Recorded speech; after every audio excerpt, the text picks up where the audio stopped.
Hi, welcome to this part of my review featuring the Bloodlines and Black Magic core rulebook. If you haven't seen the other parts of my review of this Dungeons & Dragons 5th edition powered modern occult adventures role-playing game, please check out the playlist in the description below. This time we are going to talk about the Psychic character class. Want to play the classic mentalist, using your psychic abilities to read the minds of those around you? Or do you want to play the performer who uses their personality to impress gullible crowds while delving deeper into the astral plane and its connected realms? You want to play the Psychic. Able to access the astral plane while they sleep, psychics who nurture their abilities learn to build a silver bridge between those dreaming realms and their waking selves, pulling power from the friction born between the two. As they continue to develop this power, psychics learn to manifest it as spells and other mental abilities. Eventually, psychics focus these efforts, selecting a psychic discipline that gives each access to refined abilities and powers. While other spellcasters might rely on dodge, obscure rituals, or formal pacts with their goetic patrons to create change in the world, psychics rely only on the power of their minds. Many psychics enjoy a great deal of obscurity as a result, working silently from the shadows. Most psychics interact with the mundane world like they do with the dreaming realms, by carefully understanding their environments, including the important and powerful individuals operating within. This makes many psychics excellent diplomats, both in the mundane and the invisible. Likewise, their strong connection to the astral plane and their ability to read others' auras gives them insights into humanity that can unnerve those who pay close attention to the psychic and their behavior.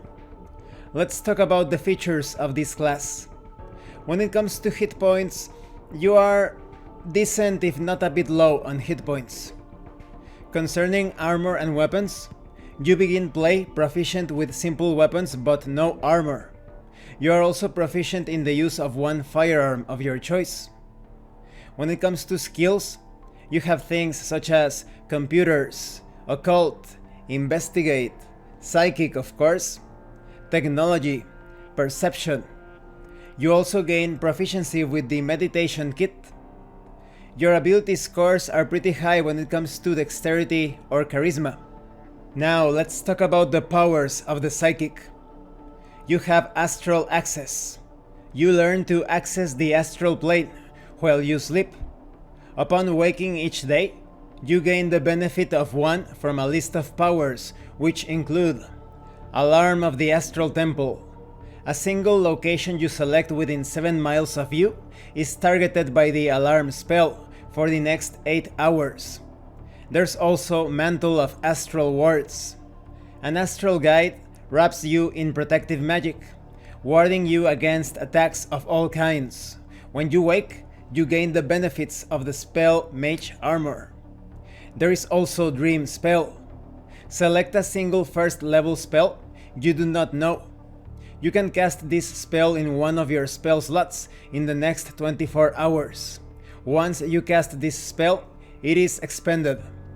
Another power is Psychic Admixture. Your understanding of magic as a mythological frame for the powers of one's mind allows you to shape a great deal of it, dealing psychic damage with spells that would otherwise deal another type of damage, such as cold, fire, or radiant. You also have psychic tricks. Psychics learn early in their lives to create minor psychic disturbances that other spellcasters commonly call tricks or cantrips. While psychic in nature, these tricks behave much like their magical counterparts, making them all but indistinguishable from cantrips in many ways. In this category you have things such as Agony's Fitting End. Psychics who learn this trick master the ability to help others see what they can imagine with vivid clarity and precision, using pain as a motivator. There is also Astral Shield. Psychics who learn this trick learn the Quick Ward cantrip. Once per day, when you cast this cantrip, you may instead grant yourself immunity to a single damage type until the end of your next turn. And of course, as a spellcasting class, you can use spells, obviously, but they are psychic in nature. Then you have things such as Thought Shield.